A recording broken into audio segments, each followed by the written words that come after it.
Assalamualaikum warahmatullahi wabarakatuh. Alhamdulillah, nahmaduhu wa nasta'inuhu wa nastaghfiruh. Wa na'udzu billahi min shururi anfusina wa min sayyiati a'malina. Man yahdihillahu fala mudilla lahu wa man yudlil fala hadiya lahu. Wa asyhadu an la ilaha illallah wahdahu la syarika lahu wa asyhadu anna Muhammadan abduhu wa rasuluh. கணியத்துக்குரிய எல்லாம் வல்ல அல்லாஹ்வின் நல்லடியார்களே, நமக்கு வழங்கப்பட்டிருக்கிற இந்த மார்க்கம் பல்வேறு நம்பிக்கைகளை வலியுறுத்துகிற, பல்வேறு நம்பிக்கைகளின் மீது நிறுவப்பட்டிருக்கிற ஒரு மார்க்கம். அதிலே குறிப்பாக நாளை மரணத்திற்கு பிறகான வாழ்க்கை உண்டு என்பதை நம்புவது இஸ்லாமிய நம்பிக்கைகள் மிக மிக முக்கியமானது. மரணத்திற்கு பிறகான அந்த வாழ்க்கையில் அல்லாஹ்வின் முன்னால் நாம் எல்லாம் நிறுத்தப்பட்டு நாம் வாழ்ந்த இந்த வாழ்க்கைக்கு உரிய பதிலை அல்லாஹ்விடத்திலே சொல்லாத வரைக்கும் நாம் யாரும் அந்த இடத்திலிருந்து நழுவி செல்ல முடியாது. எனவே அது குறித்து ஏராளமான எச்சரிக்கைகளும் அறிவுரைகளும் அங்கே நடைபெறுகிற நிகழ்வுகள் குறித்த பல்வேறு பாடங்களும் திருமறை குர்ஆனிலும் நபிகளாருடைய பொன்மொழிகள் வழியாகவும் நமக்கு ஏராளமாக சொல்லித் தரப்பட்டிருக்கிறது. அதில் சில செய்திகள் உரையாடல் வழியாக நாளை மறுமையில் நடைபெறக்கூடிய இறைவனுக்கும் அடியானுக்கும் இடையிலே நடைபெறுகிற பல்வேறு உரையாடல்கள், மனிதன் செய்த காரியங்கள் குறித்து அல்லாஹ் கேள்வி எழுப்புவதும் அந்த கேள்விக்கு மனிதர்கள் பதிலளிப்பதும் அதற்கு மீண்டும் அல்லாஹ் மறுகேள்வி எழுப்புவதும், இப்படியான பல்வேறு உரையாடல்கள் நமக்கு காட்சிகளாக குர்ஆனிலும் ஹதீஸிலும் சொல்லித் தரப்பட்டிருக்கிறது. அந்த உரையாடல்களை நாம் தெரிந்து கொள்கிற பொழுது அதிலிருந்து பல்வேறு பாடங்களை நாம் கற்றுக்கொள்ள முடியும். நம்முடைய வாழ்வை எவ்வாறு அமைத்துக் கொள்ள வேண்டும் என்பதற்கான படிப்பினைகளையும் அதிலிருந்து நாம் கற்றுக்கொள்ள முடியும். அந்த வகையில் சில உரையாடல்களை நாம் பார்த்தால், அல்லாஹ் ரப்பல் ஆலமீன் எல்லா படைப்புகளுக்கும் முன்னால் தன்னுடைய அடியார்களில் ஒரு அடியாரை அழைப்பானாம். நபிகள் நாயகம் ஸல்லல்லாஹு அலைஹி வஸல்லம் சொல்கிறார்கள், அனைத்து படைப்புகளும் நிறுத்தப்பட்டிருக்கிற அந்த தருணத்தில் அல்லாஹ் தனியாக ஒரு தன்னுடைய அடியானை அழைக்கிறான். அனைவருக்கும் முன்னால் அழைக்கிறான். அழைத்து விட்டு அல்லாஹ் ரப்பல் ஆலமீன் அவனுக்கு முன்னால் அவன் செய்த செயல்களின் ஏடுகளை விரித்து காட்டுகிறான். அவனுடைய செயல் ஏடுகள் அவனுக்கு முன்னால் விரிக்கப்படுகிறது. எவ்வளவு ஏடுகள் என்றால் 99 ஏடுகள் அவனுக்கு முன்னால் விரிக்கப்படுகிறது. ஒரு புத்தகம், 2 புத்தகம் இல்லை, 99 புத்தகங்களாக மனிதன் செய்திருக்கிற செயல்கள் எல்லாம் அவனுக்கு முன்னால் விரித்து வைக்கப்படுகிறது. ஒரு புத்தகத்தை பற்றி அவர் நபிகளார் சொல்கிறார்கள், குல்லு சிஜில்லின் மத்தல் கசர். அதுல இருக்கிற ஒரு புத்தகத்தினுடைய நீளம் எவ்வளவு இருக்கும் என்றால், ஒரு மனிதனின் பார்வை எட்டுகிற தூரம் எவ்வளவு இருக்குமோ அந்த அளவிற்கு நீண்ட புத்தகமாக, நீண்ட ஏடாக அந்த ஏடு அமைந்திருக்கும். ஒரு ஏடு அவ்வளவு நீளமானது. அதுபோல 99 ஏடுகள் விரிக்கப்படுகிறது. அனைத்து ஏடுகளையும் விரித்து அவனுக்கு முன்னால் காட்டிவிட்டு அதில் இருக்கிற செய்திகளை எல்லாம் அவன் கற்றுக்கொள்வதற்குரிய வாய்ப்பை உண்டாக்கி கொடுத்து விட்டு அல்லாஹ் ரப்பல் ஆலமீன் அவனை பார்த்து கேட்பானாம், அதுன்கிரு மின் ஹாதா ஷையன், இது ஏதேனும் ஒன்றை நீ மறுக்கிறாயா? அல்லமக கதபத்தியல் ஹாபிலூன், என்னுடைய எழுத்தர்கள் உனக்கு அநீதி செய்து விட்டார்கள் என்று நீ நினைக்கிறாயா? உனக்கு முன்னாடி போட்ட நீ செஞ்ச செயல் இதுதான். எல்லா ரெக்கார்டையும் உனக்கு வச்சுட்டோம். இந்த ரெக்கார்டு சரிங்கிறியா தப்புங்கிறியா நீயே சொல்லு. அந்த இடத்துல அல்லாஹ் கேள்விதான் கேட்க தேவையில்லை. ஆனால் அல்லாஹ் தன்னுடைய கம்பீரத்தை, தன்னுடைய ஆட்சி நிர்வாகத்தை, தன்னுடைய நீதியை, அல்லாஹ்வுடைய நீதியை நினைத்து பார்க்க முடியாது. அவன் என்ன சொல்றானோ அதுதான் நீதி என்கிற அளவிற்கு உச்சபட்சமான அதிகாரம். இன்றைக்கு உச்சபட்ச அதிகாரம் என்று சொன்னாலும் அங்கே நீதி நிலைபெறுவது கிடையாது. ஆனால் எதை வேண்டுமானாலும் சொல்லலாம் என்கிற நிலையில இருக்கிற அல்லாஹ் ரப்பல் ஆலமீன் அந்த மனிதரை பார்த்து கேட்கிறார், கதபத்தியல் ஹாபிலூன், என்னுடைய எழுத்தர்கள் உனக்கு அநீதி செய்து விட்டார்கள். இல்ல நான் செய்யாத சேர்த்துட்டாங்க, நான் அன்னைக்கு ஒருத்தர் 5 மாதிரி எழுதி வச்சிருக்கிறாங்க, நான் அடிக்கவே இல்லையே, அப்படியெல்லாம் எதையும் நீ சொல்றியா என்று அல்லாஹ் கேட்கிற பொழுது அந்த மனிதன் மறுப்பான், இல்லை அல்லாஹ் அப்படி நான் எதையும் மறுக்க முடியாது. இதிலே சொல்லப்பட்டிருக்கிற எந்த விஷயமும் இல்லாதது சேர்க்கப்பட்டிருக்கிறது என்று என்னால் எதையும் சொல்ல முடியாது என்று அந்த மனிதன் சொல்லிவிடுவானாம். சொன்னதற்கு பிறகு அடுத்து அந்த மனிதன் முடிவுக்கு வந்து இவ்வளவு ஏடுகள், அதிலே இத்தனை பெரிய பெரிய குற்றங்கள், இந்த குற்றங்களில் எல்லாம் நாம் தப்பிப்பதற்கு என்ன வழி இருக்கிறது? எந்த வழியுமே இல்லை என்று அந்த மனிதன் எண்ணிக்கொண்டிருக்கிற தருணத்துல அப்பொழுது அல்லாஹ் ரப்பல் ஆலமீன் அடுத்து சொல்லுவானா, இன்னனா ஹஸனத்தன், உனக்காக நம்மிடத்திலே ஒரு நன்மை இருக்கிறது. இன்னஹு லா ظுல்ம அலைக அல்யௌம், இன்றைக்கு நீ அநீதி இழைக்கப்பட மாட்டாய். இவ்வளவு காலம் இருக்குது, இவ்வளவு நீ செஞ்ச செய்யலாம், ஆனா உன்கிட்ட இருந்து நல்ல செயல் ஒண்ணு இருக்கிறது. அப்ப இவ்வளவு என்ன செய்யணும் தெரியுது, இவ்வளவு கெட்ட செயலும் தெரியுது. 99 ஏடுகளுமே அவ்வளவுமான பாவங்கள். உண்மையில மனிதன் சிந்தித்து பார்த்தால் நம்முடைய வாழ்க்கையிலே நன்மை தீமை இரண்டையும் ஒப்பீட்டு செய்து பார்க்கும் பொழுது நன்மைகளை விட அதிகமாக தீமைகளை தான் செய்து கொண்டிருக்கிறோம். 2 நன்மை செஞ்சோம்னா அதை அழிக்கிற மாதிரி 4 தீமைகளை செய்துவிடக்கூடிய மனிதர்களாகத்தான் பெரும்பாலும் நாம் இருந்து கொண்டிருக்கிறோம். அப்ப அல்லாஹ் சொல்லுவானா, இந்த ஹசனத்தன், நம்மிடத்திலே உனக்காக ஒரு நன்மை இருக்கிறது, நீ செஞ்ச ஒரு நன்மை ஒன்று பாக்கி இருக்குது, அதை தராம விட்டோம்னா 5000 போயிடும், அதை நான் தர்றேன் அப்படின்னு அல்லாஹ் சொல்லிவிட்டு ஒரு சிறிய துண்டு சீட்டு ஒன்று அவனுக்காக வெளிப்படுத்தப்படும். துண்டு சீட்டு வெளிப்படுத்தப்பட்ட உடனே அப்பொழுது அந்த மனிதன் அல்லாஹ் சொல்லும் போதுதான் அவனுக்கு ஒரு நம்பிக்கை வந்திருக்கும். ஆனா சொல்லி முடிஞ்சு சீட்டை பார்த்த உடனே இருந்த நம்பிக்கையெல்லாம் போயிடும்.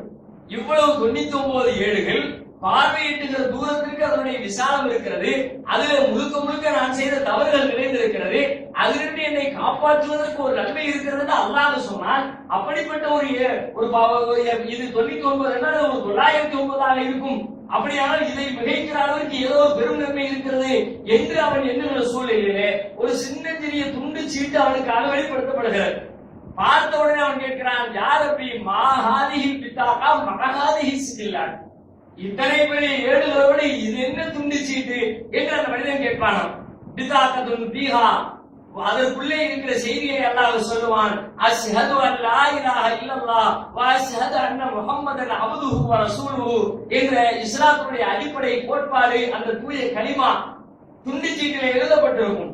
அப்பொழுது கூட அவனுக்கு நிராசையோடு தான் நின்று கொண்டிருப்பான். இது என்ன, இந்த துண்டு சீட்டிலே இருக்கிற இந்த செய்தி என்னை எப்படி காப்பாற்ற போகிறது, நான் எப்படி இவ்வளவு பெரிய பிழைகளிலிருந்து நான் எப்படி தப்பிப்பதற்கு அது உதவ போகிறது என்று அவன் ஆச்சரியத்தோடும் பயத்தோடும் அச்சத்தோடும் நின்று கொண்டிருக்கிற நேரத்தில் அந்த துண்டு சீட்டும் அந்த 99 ஏடுகளும் தராசிலே கொண்டு வந்து வைக்கப்படும். 99 ஏடுகள் நிறைந்திருக்கிற அத்தனை பெரிய பாவல் தட்டு மேலே உயர்ந்துவிடும். சின்னஞ்சிறிய துண்டு சீட்டுடைய எடை கனத்தின் அளவின் காரணமாக அது கீழே தாழ்ந்துவிடும். அந்த மனிதன் வெற்றி பெற்று விடுவான், அந்த மனிதன் சுகவாசியாக சுகனத்துக்குள்ளே நுழைந்து விடுவான் என்று அண்ணல் பெருமானார் ஸல்லல்லாஹு அலைஹி வஸல்லம் அவர்கள் நாளை மறுமையில் நடைபெறுகிற அல்லாஹ்வுக்கும் அடியாருக்கும் இடையிலே நடைபெறுகிற ஒரு உரையாடலை சொல்கிறார்கள். இது பல்வேறு செய்திகளை நமக்கு சொல்லுகிற ஒரு பாடம். மறுமையில் இப்படி நடக்க போகிறது உண்மை, இது வெறும் கதை அல்ல, ஏதோ யாருடைய கற்பனையோ அல்ல.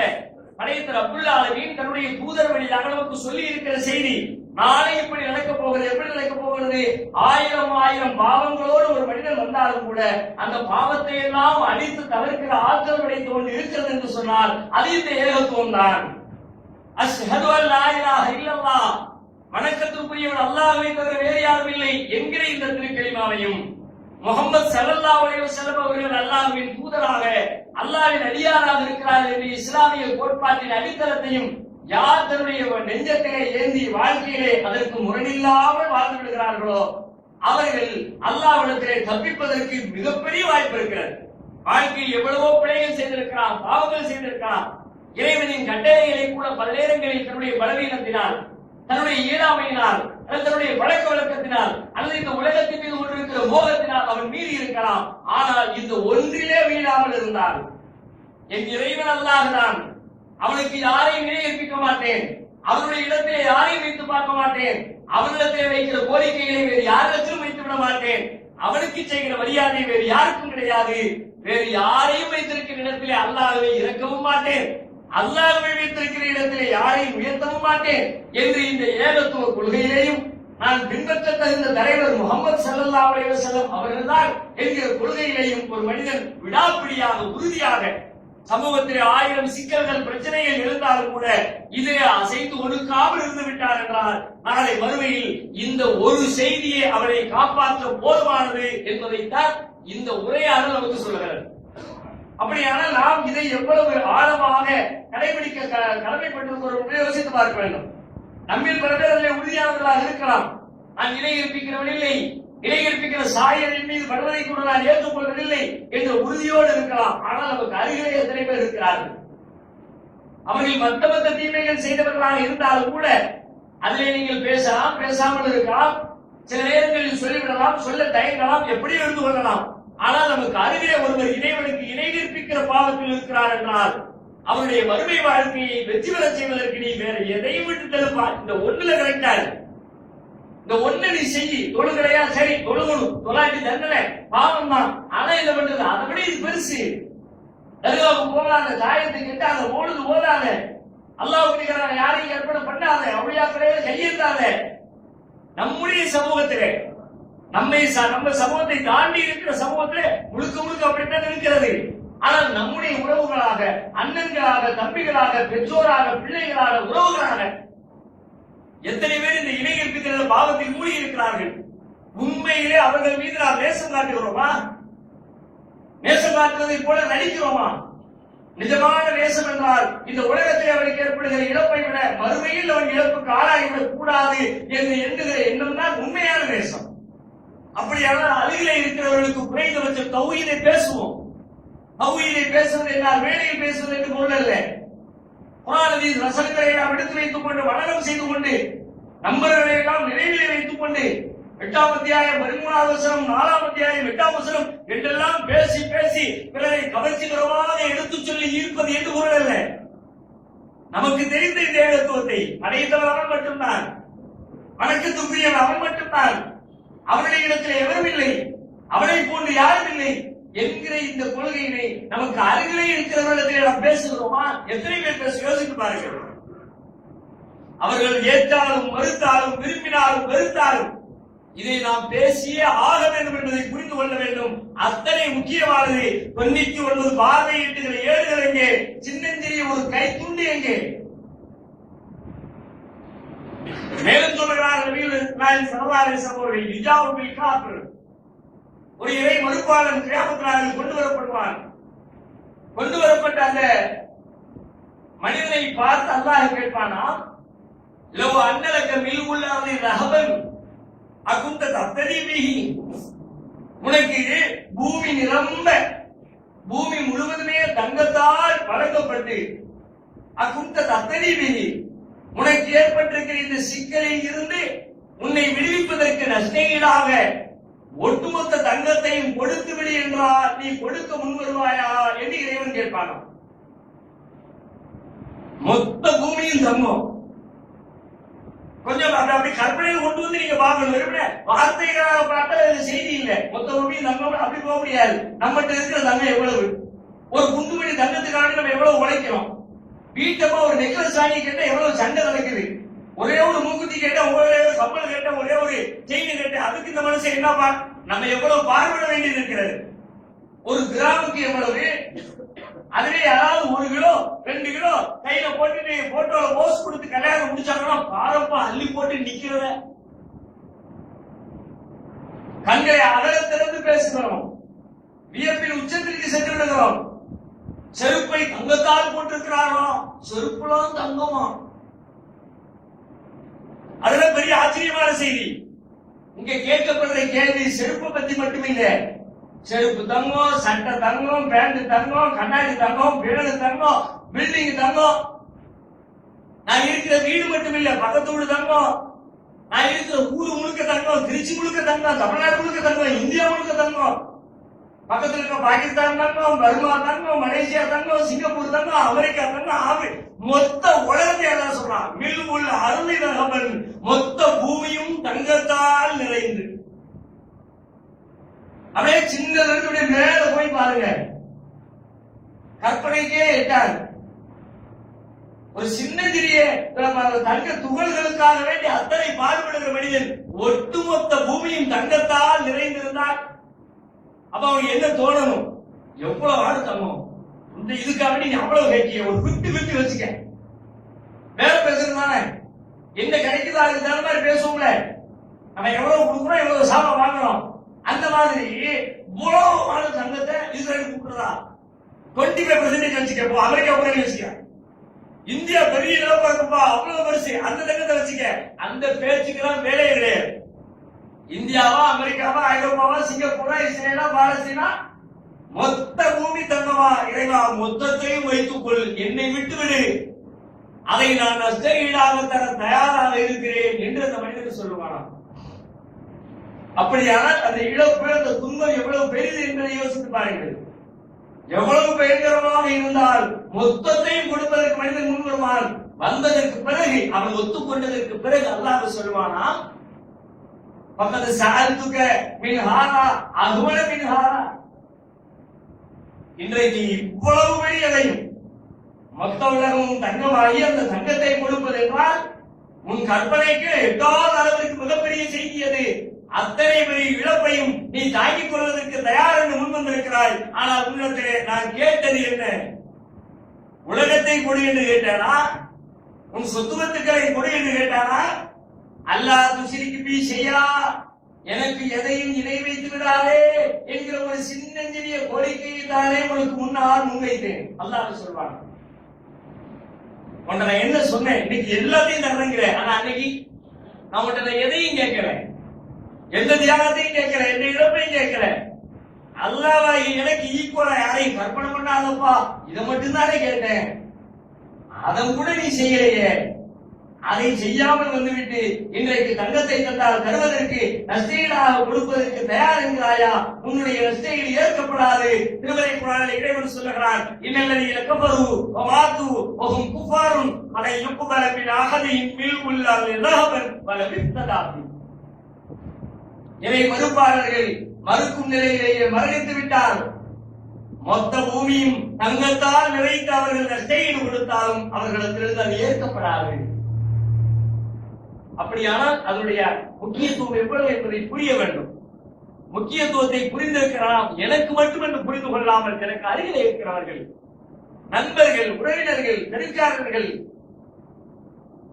தொழில் அடிப்படையில் எனக்கு நெருக்கமான நண்பர்கள், தெரிந்தவர்கள் இயன்ற வட்டத்திலே இது குறித்து பேசிக்கொண்டே இருக்க வேண்டும் என்கிற அளவிற்கு மிக முக்கியமான செய்தி. அல்லாஹ்விடத்திலே பிரார்த்திக்க வேண்டும். இறைவா, இணை கற்பிக்கிற பாவத்திலிருந்து என்னை காப்பாற்று, என் சமூகத்தை காப்பாற்று, என் உறவுகளை காப்பாற்று, அவர்களை அதிலிருந்து விடுவிக்க செய்வதற்கான ஆற்றலை எனக்கு தா என்று அல்லாஹ்விடத்திலே கேட்டு நம்மால் இயன்ற துன்பையாவது அதற்கான அகற்றி வைக்க வேண்டும்.